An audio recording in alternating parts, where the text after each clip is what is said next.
চলনতলি গ্রামের মেঠো পথটি আজ কাদায় ছ্যাঁতছ্যাঁত করছে। সকাল থেকেই ভারী মাত্রায় বৃষ্টি হয়েছে। সবেমাত্র বৃষ্টি থামতে না থামতেই চলতে শুরু করেছে গ্রামের গাড়ি ঘোড়া।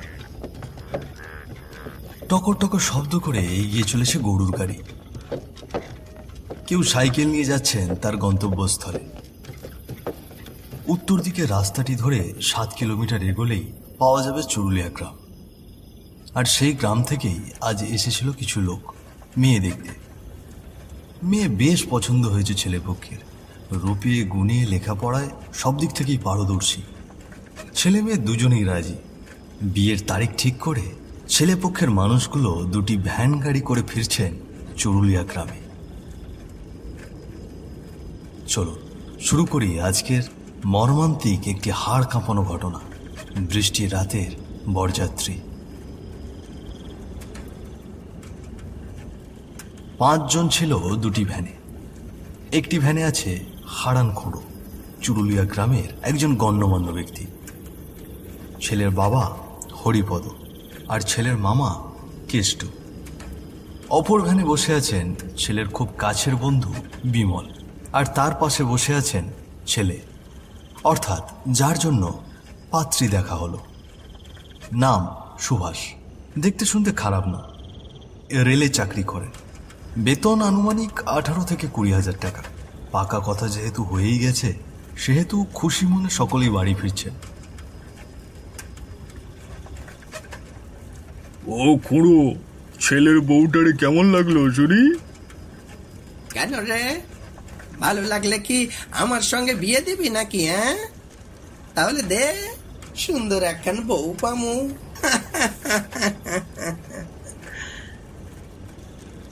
খুঁড়োর কথায় সকলেই হাসতে লাগলো। এমন হাসি ঠাট্টার মাঝেই তারা বাড়ি ফিরছিল। কিন্তু এই হাসি মুখ যেন আর বেশিক্ষণ রইল না। আকাশটি গড় গড় করে জল ছেড়ে দিল।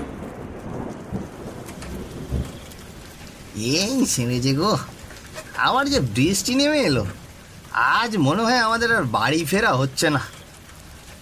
চুপ কর, এসব কুলক্ষণে কথা মুখ দিয়ে ভুলেও বের করবি না। বকা ঝকা বাদ দিয়ে এখন বলো কি করা যায়।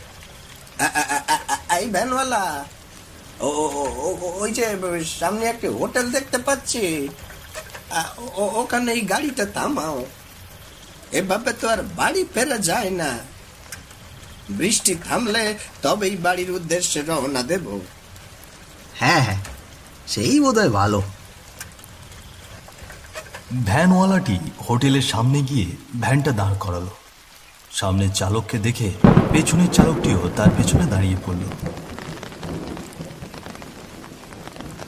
পুরনো একটি হোটেল, টিনের চালের উপর বড় করে লেখা আছে হরিদার ভাতের হোটেল। এদিকে মুষলধারে বৃষ্টি হচ্ছে। বৃষ্টির বড় বড় ফোঁটা টিনের ওপর টপ টপ করে ঝরছে। কিন্তু আশ্চর্যের বিষয় হলো, হোটেলের এক কোণে বসে আছে এক নারী। মুখে কালো মাস্ক আর পরনে নিশি কালো সালোয়ার কামিজ। মেয়েটি চোখ বড় বড় করে তাকিয়ে রইল তাদের দিকে। ভয় পেও না মা, আমরা চুরুলিয়া গ্রামে ফিরছিলাম। পথে বৃষ্টিতে আটকা পড়েছি, তাই একটু আশ্রয়ের জন্য এসেছি মা। তোমার যদি কোনো সমস্যা না থাকে, এখানে কি কিছু সময় পার করতে পারি? নমস্কার, আপনারা চাইলে ভেতরে এসে বসতে পারেন। আপনাদের গাগুলো তো দেখছি ভিজে গেছে। আমি কি আপনাদের জন্য একটি গামছা আর কিছু খাবার নিয়ে আসবো? না মা, আমরা কিছু খাবো না, তুমি বরং আমাদেরকে গামছাটা এনে দাও। জি, আপনারা একটু বসুন, আমি আপনাদের জন্য গামছা নিয়ে আসছি। সময় তখন আনুমানিক সন্ধ্যে 7:30। সন্ধ্যের পরপর এই রাস্তায় তেমন কোনো লোকজন দেখতে পাওয়া যায় না। কেউ কেউ বসে আছেন হোটেলের ভেতরে। এদিকে সুভাষ আর বিমল ঠাঁই দাঁড়িয়ে থেকে দেখছেন বাইরের বৃষ্টিগুলো। কিছুক্ষণ পর বৃষ্টি অনেকটাই থেমেছে। এর মাঝে সুভাষ বলে উঠল, বন্ধু, দোকানের পেছনে একটা জঙ্গল দেখতে পাচ্ছি, চল তো সেখানে গিয়ে আমরা দুজনে একটু বিড়ি টেনে আসি। হ্যাঁ রে, অনেকক্ষণ হলো খাওয়া হয়নি। চল চল, এক্ষুনি চল। এবার সুভাষ ঘাটটা ঘুরিয়ে বলল, বাবা, তোমরা একটু এখানে বসো, হ্যাঁ, আমরা ওই পেছনের জঙ্গল থেকে একটু পেটটা খালি করে আসছি। ঠিক আছে, সাবধানে যাস বাবা। রাতের বেলা জঙ্গলে সাপ পোকামাকড় থাকে, হাতের টর্চটা জ্বালিয়ে নে। আরে হ্যাঁ হ্যাঁ, তুমি একদম চিন্তা করো না। আরে আমরা কি এখনো সেই ছোট আছি নাকি? এলাম। তারা এক পা দুপা করে এগোতে লাগলো জঙ্গলের পথে। হালকা হালকা বৃষ্টি, আকাশে ভারী মাত্রায় বিদ্যুৎ চমকাচ্ছে। আশেপাশে একটি কাক পক্ষীও নেই। ওই দূর কোথা থেকে যেন ভেসে আসছে শেয়ালের ডাক, কিন্তু তাদের মনে একটুও ভয় নেই। মেয়েটা কিন্তু বেশ সুন্দর ছিল রে, কি বলিস? হ্যাঁ, তা যা বলেছিস, সুন্দর ছিল বলেই তো বিয়ের জন্য রাজি হয়েছি।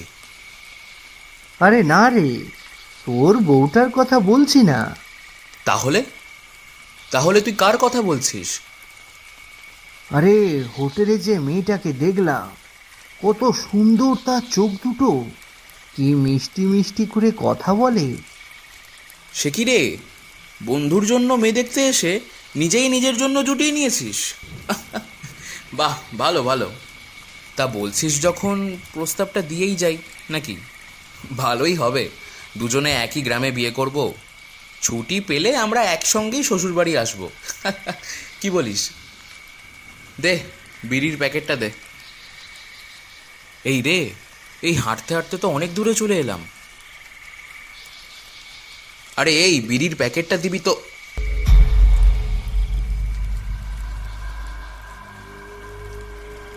সুভাষ ঘাড় ঘুরিয়ে দেখল তার বন্ধু বিমল তার পাশে নেই। সুভাষ একভাবে দাঁড়িয়ে রইল। বিমল, আরে এই বিমল, এই মজা করিস না। আরে সকলে হোটেলে বসে আছে, মজা করিস না। বিড়িটা টেনে তাড়াতাড়ি যেতে হবে। এই বের হ বলছি, বিমল। সুভাষের কথায় বিমল কিছুতেই সাড়া দিল না। এরপর সুভাষ অনেকবার ডাকাডাকি করেছে, কিন্তু বিমলের কোনো আওয়াজ নেই। সুভাষের মনে খানিকটা ভয় পেতে শুরু করল। সে এদিক ওদিক ছোটাছুটি করে বিমলকে খোঁজাখুঁজি করতে লাগলো, কিন্তু না, বিমল কোথাও নেই। আরে এখানেই তো ছিল, কিন্তু গেল কোথায়? নিশ্চয়ই আমাকে ভয় দেখানোর জন্য হোটেলে চলে গেছে। দাঁড়া, আজ তোর মজা দেখাচ্ছি। এবার সুভাষ আবার হোটেলের উদ্দেশ্যে ফিরতে লাগলেন। তার মনে কেমন এক অদ্ভুত ভয় কাজ করছে। কিছুক্ষণ আগে দুজন ছিল, তাই তখন ভয়টা খুব একটা লাগে। এখন সে একা, তাই ভয়ের মাত্রাও দ্বিগুণ। সুভাষ জঙ্গলের পথ দিয়ে হোটেলে ফিরছিল। হঠাৎ করে তার টর্চের আলোটি পড়ল বিশাল একটি বটগাছের তলায়। সে ভালো করে লক্ষ্য করে দেখল সেখানে কেউ একজন অদ্ভুতভাবে পড়ে আছে। এত রাতে ওখানে কে পড়ে আছে? এই রকম পোশাক তো বিমল পরেছিল। সুভাষ সঙ্গে সঙ্গে বটগাছের তলায় গিয়ে দেখল সেখানে বিমল বেঁকে পড়ে আছে, কিন্তু তার চোখ দুটো শরীর থেকে বের করা, জিভটা সামনে বেরিয়ে এসেছে, গালে বেশ বড় কাটার দাগ, হাত পা যেন মোচড়ানো। দৃশ্যটি দেখার পর সুভাষ নিজেকে সামলে রাখতে পারল না। ভয়ে তার হাত পা কাঁপছে। কোনো কিছু না ভেবে অনেক জোরে সে দৌড়তে লাগলো। সে যেন দৌড়চ্ছে, কিন্তু কিছুতেই হোটেলের কাছে পৌঁছচ্ছে না। গল্প করতে করতে অনেক দূরে চলে এসেছিল নিজের অজান্তেই। একসময় হোটেলের সামনে গিয়ে শুয়ে পড়ল সুভাষ। তাকে দেখে ছুটে এলেন বাকি সকলে। সুভাষ, আরে ও সুভাষ, কি হয়েছে তোর? এমন হাঁপাচ্ছিস কেন? আর বিমল বিমল কোথায় গেল? বাবা, বিমল, বিমলের লাশ পড়ে আছে ওই জঙ্গলে। লাশ? লাশ আসবে কোথা থেকে? তোমরা যাও না, একবার দেখে আসো ওই জঙ্গলে গিয়ে। এই চলো তো গিয়ে দেখে আসি হয়েছেটা কি। এসো এসো সবাই আমার সঙ্গে এসো। আর সুভাষ, ওকে কি এখানে রেখে যাব? আপনারা চিন্তা করবেন না কাকাবাবু, আমি ওনার পাশে আছি, আমি ওনার মাথায় জল ঢালছি। আপনারা যান, আপনারা গিয়ে দেখে আসুন। হ্যাঁ, চলো চলো চলো, সকলে চলো। সকলে লাঠি সোটা নিয়ে বেরিয়ে পড়লেন জঙ্গলের উদ্দেশ্যে। সবার মনে যেন এক অদ্ভুত ভয়, কেউ জানে না সামনে কি হতে চলেছে। সবার মনে শুধু একটাই ভাবনা, বিমল কি সত্যি মারা গেছে নাকি সুভাষ আতঙ্কে এরকম বলছে। কারো মুখে কোনো কথা নেই, সবাই এক মনে চলেছে সামনের দিকে। এদিকে শিয়ালগুলো হুক্কা উহা করে ডাকছে চারিদিক থেকে। আবার শুরু হলো বৃষ্টি। ভয়টা যেন আরো দ্বিগুণ মাত্রায় ছড়িয়ে পড়ল সকলের মনে।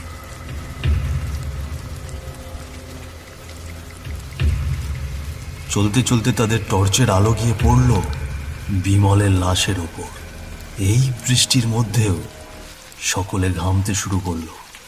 সকলের হাত পা যেন অজান্তেই শিহরিত হয়ে উঠল। কারো কোনো শব্দ নেই, কারো মুখে কোনো কথা নেই। জল জল করে সবাই এক দৃষ্টিতে তাকিয়ে রইল বিমলের লাশের দিকে। এমন সময় এক অদ্ভুত শব্দ ভেসে এলো তাদের কানে।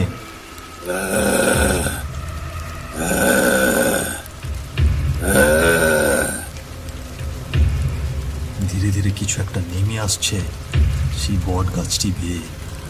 এই যেন মানুষ নয়, কোনো পশুও নয়, অদ্ভুত এক প্রকার চেহারা।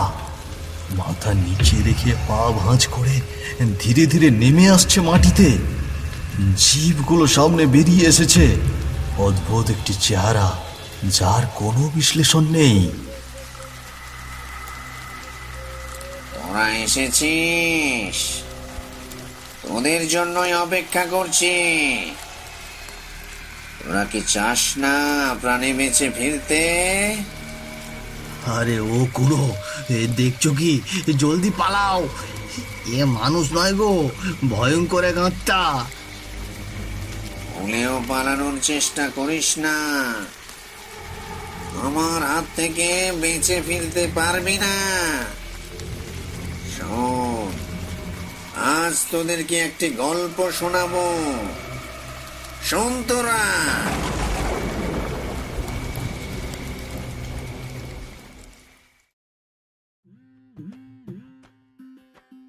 আমি এই গ্রামের একজন দুধ বিক্রেতা। প্রতিদিন বাড়ি বাড়ি থেকে দুধ সংগ্রহ করে বিভিন্ন হোটেল বা শহরে দিয়ে আসতাম। আমাদের এই গ্রামেরই একটি হোটেল হরির হোটেল। হরি মারা যাবার পর শত কষ্ট অভিমান বুকে নিয়ে এই হোটেলটি চালাচ্ছিলেন তার মেয়ে মায়াবতী। তার রূপ এবং গুণে মানুষ তাকে মায়াবতী নামে ডাকত। বাড়িতে একমাত্র ছোট ভাই। মায়াবতীর একটি স্বপ্ন, তার ছোট ভাইকে বড় করে মানুষের মতো মানুষ বানাবে, উচ্চশিক্ষায় শিক্ষিত করবে। মায়াবতীর কি নিষ্পাপ ডাক, শুনে মনটা ভরে যেত।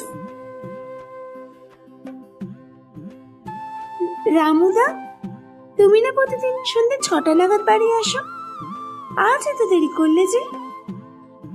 আর বলিস না রে বোন, শহর থেকে এলুম, আর কুটুম বাড়ি হোটেলের মালিক 3 দিন থেকে আমায় ঘোরাচ্ছে। দুধের টাকা পাবো, দিচ্ছেই না। তিনি হোটেলে ছিলেন না, তারা সেই বসে থেকে থেকে আমার দেরি হয়ে গেল। একেবারে চিন্তা করো না রামুদা, সেও হয়তো কোনো বিপদের মধ্যে আছে। সবকিছু ভগবানের উপর ছেড়ে দাও। উপরে ভগবান আছেন, সব কিছু দেখছেন। ভগবান যা করে মঙ্গলের জন্যই করে। সারাদিন মনে হয় কিছু খাওনি। বসো রামুদা, তোমাকে একটু ভাত দিই, খেয়ে যাও। না রে বোন, নিশ্চয়ই তোর বৌদি বাসায় বসে আমার জন্য অপেক্ষা করছে। তাড়াতাড়ি ফিরতে হবে রে বোন, অন্য একদিন তোর হোটেলে এসে পেট পুরে খেয়ে যাব।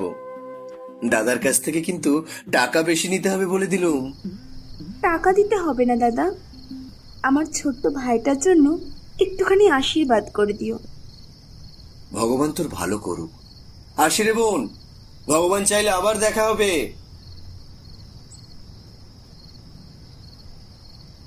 এইভাবে দুদিন কেটে গেল। সময় তখন আনুমানিক সন্ধ্যে 6টা।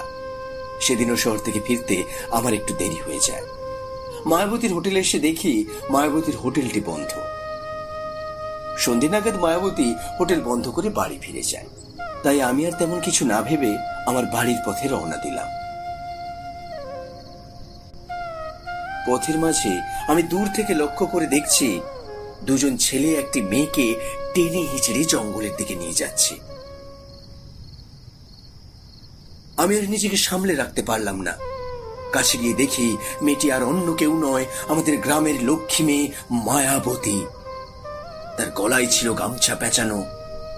মায়ের কাছে বসে আমি তাকে অনেক ডাকাডাকি করেছি, কিন্তু সে আমার ডাকে সাড়া দিল না।